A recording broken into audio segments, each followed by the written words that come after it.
UPSC की तैयारी करने वाला गरीब लड़का स्टेशन पर सो रहा था। तभी करोड़पति विधवा मालकिन ने कहा, मेरे साथ चलो। फिर जो हुआ, इंसानियत भी रो पड़ी। मां, शायद मैं हार गया। रेलवे स्टेशन के प्लेटफॉर्म नंबर 3 पर बैठा अर्जुन फोन पर रो रहा था। उसकी आंखों से आंसू लगातार बह रहे थे। दूसरी तरफ उसकी बूढ़ी मां थी। ऐसा मत बोल बेटा, भगवान सब ठीक करेगा। लेकिन अर्जुन जानता था कि अब उसके पास कुछ भी नहीं बचा था। जेब में सिर्फ 16 रुपए। कमरे का किराया न दे पाने की वजह से मकान मालिक ने सामान बाहर फेंक दिया था। यूपीएससी की परीक्षा सिर्फ 3 महीने दूर थी और उसकी मां गांव में बीमार पड़ी थी। फोन कटते ही अर्जुन ने आसमान की तरफ देखा। बारिश शुरू हो चुकी थी। उसने अपना बैग सीने से लगाया और प्लेटफॉर्म के कोने में जाकर बैठ गया। उस बैग में सिर्फ 3 चीजें थी। यूपीएससी की किताबें, एक पुरानी डायरी और उसकी मां की तस्वीर। कुछ देर बाद थककर वो वहीं सो गया। उसे नहीं पता था कि ये रात उसकी पूरी जिंदगी बदलने वाली है। रात करीब 11 बजे स्टेशन के बाहर एक लंबी काली कार आकर रुकी। कार से एक खूबसूरत लेकिन उदास महिला उतरी। उसका नाम निशा मल्होत्रा था। शहर की मशहूर उद्योगपति, करोड़ों की मालकिन, लेकिन अंदर से पूरी तरह अकेली। 2 साल पहले उसके पति की मौत हो चुकी थी। उसके बाद से उसकी जिंदगी में सिर्फ पैसा बचा था, खुशी नहीं। बारिश से बचने के लिए वो स्टेशन के शेड के नीचे आ गई। तभी उसकी नजर अर्जुन पर पड़ी। एक लड़का, फटे कपड़े, भीगा हुआ शरीर और सीने से चिपकी किताबें। निशा उसके पास गई। उसने किताब उठाई। उस पर लिखा था, यूपीएससी सिविल सर्विसेज एग्जामिनेशन। निशा रुक गई। उसने धीरे से अर्जुन को जगाया। बेटा, यहां क्यों सो रहे हो? अर्जुन पहले घबरा गया। फिर उसने अपनी पूरी कहानी बता दी। पिता की मौत, मां की बीमारी, गरीबी, किराए से निकाला जाना और आईएएस बनने का सपना। निशा चुपचाप सुनती रही। उसकी आंखें भर आई। कुछ देर बाद उसने कहा, मेरे साथ चलो। अर्जुन चौंक गया। मैडम, मैं आपको जानता भी नहीं। निशा मुस्कुराई।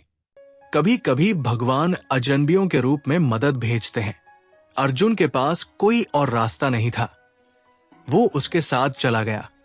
जब कार एक विशाल हवेली के सामने रुकी तो उसकी सांसें थम गई। इतना बड़ा घर उसने कभी नहीं देखा था। निशा ने नौकरों से कहा, आज से अर्जुन इस घर का मेहमान है। उसे कमरा दिया गया, नए कपड़े दिए गए और गर्म खाना परोसा गया। कई दिनों बाद अर्जुन ने पेट भरकर खाना खाया। खाना खाते खाते उसकी आंखों से आंसू निकल पड़े। निशा ने पूछा, क्या हुआ? अर्जुन बोला, मुझे लग रहा है जैसे मैं सपना देख रहा हूं। उस रात अर्जुन कई महीनों बाद चैन की नींद सोया। लेकिन असली कहानी अगले दिन शुरू हुई। सुबह निशा उसे अपने ऑफिस ले गई।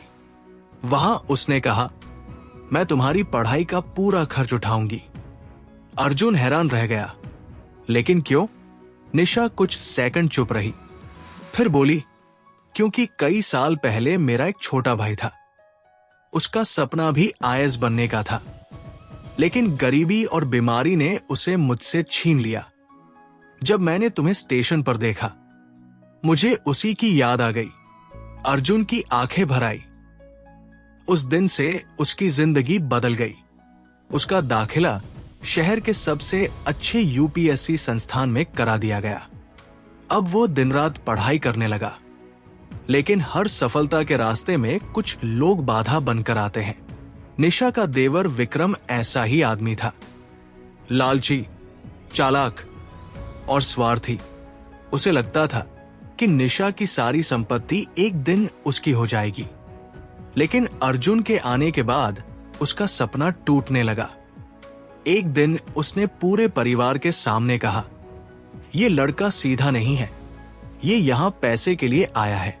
अर्जुन ने कुछ नहीं कहा, लेकिन उसके दिल को चोट लगी। कुछ दिनों बाद हवेली में हंगामा मच गया। निशा के लॉकर से 50 लाख रुपए गायब हो गए। विक्रम चिल्लाया, चोरी अर्जुन ने की है। पूरा घर सन्न रह गया। नौकर भी अर्जुन को घूरने लगे। अर्जुन के पैरों तले जमीन खिसक गई। मैंने कुछ नहीं किया, लेकिन कोई सुनने को तैयार नहीं था। तभी निशा बोली, पहले सच पता करेंगे। सीसीटीवी फुटेज मंगवाई गई, वीडियो चलाया गया और अगले ही पल सबकी आंखें खुली रह गई। चोरी अर्जुन ने नहीं, विक्रम ने की थी। पूरा परिवार स्तब्ध रह गया। विक्रम का चेहरा उतर गया। उसे उसी दिन घर से निकाल दिया गया। उस दिन अर्जुन ने पहली बार महसूस किया कि दुनिया में अभी भी इंसाफ जिंदा है। समय बीतता गया। यूपीएससी प्रीलिम्स हुआ। अर्जुन पास हो गया। फिर मेंस हुआ, वो भी निकल गया। अब सिर्फ इंटरव्यू बाकी था। लेकिन तभी एक ऐसा हादसा हुआ जिसने अर्जुन को अंदर से तोड़ दिया। गांव से फोन आया। उसकी मां को हार्ट अटैक आया था। अस्पताल में भर्ती कराया गया था। डॉक्टर ने कहा, अगर तुरंत ऑपरेशन नहीं हुआ तो जान को खतरा है। अर्जुन की दुनिया हिल गई। वो अस्पताल पहुंचा। ऑपरेशन का खर्च सुनकर उसके होश उड़ गए। 5 लाख रुपए। उसके पास 5,000 भी नहीं थे। वो अस्पताल के बाहर बैठकर रोने लगा। तभी किसी ने उसके कंधे पर हाथ रखा। उसने पीछे मुड़कर देखा। निशा खड़ी थी। उसने कहा, तुम अकेले नहीं हो। और बिना कुछ बोले अस्पताल के काउंटर पर पूरा पैसा जमा कर दिया। ऑपरेशन सफल रहा। मां की जान बच गई। उस रात अर्जुन ने भगवान से वादा किया, अब मैं हार नहीं मानूंगा। कुछ महीनों बाद यूपीएससी का रिजल्ट आया। पूरा देश हैरान रह गया। अर्जुन ने ऑल इंडिया रैंक 4 हासिल की थी। गांव में जश्न शुरू हो गया। लोग मिठाइयां बांटने लगे। जो लोग कभी उसका मजाक उड़ाते थे, वही अब उसके घर के बाहर खड़े थे। मां खुशी से रो रही थी। निशा की आंखों में गर्व था। लेकिन कहानी का सबसे भावुक मोड़ अभी बाकी था। रिजल्ट के बाद निशा अर्जुन को एक कमरे में ले गई। दीवार पर एक तस्वीर लगी थी। तस्वीर में एक युवक मुस्कुरा रहा था। अर्जुन तस्वीर देखकर चौंक गया। वो युवक बिल्कुल उसकी तरह दिखता था। निशा रो पड़ी। ये मेरा भाई था। उसका भी सपना आईएएस बनने का था, लेकिन वो सपना पूरा नहीं कर सका।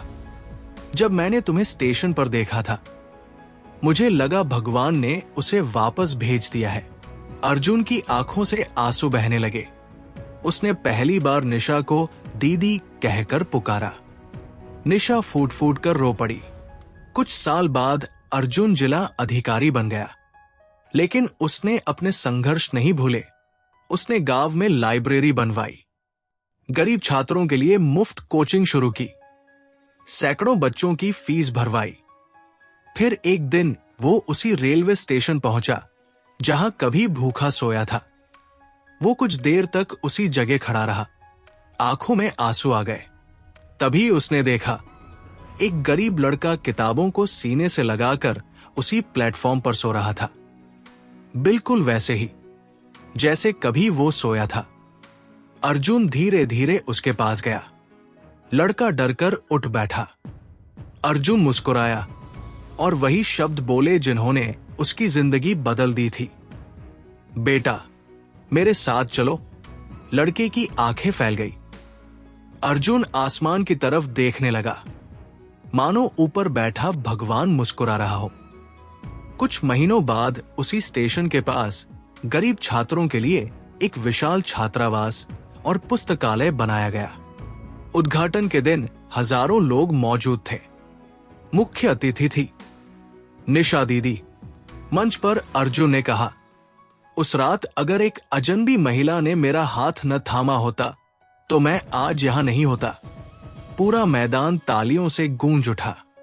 लोगों की आंखों में आंसू थे, निशा की आंखों में भी।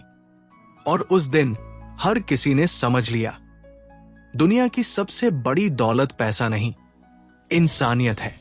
क्योंकि कभी कभी एक छोटी सी मदद किसी की पूरी किस्मत बदल देती है।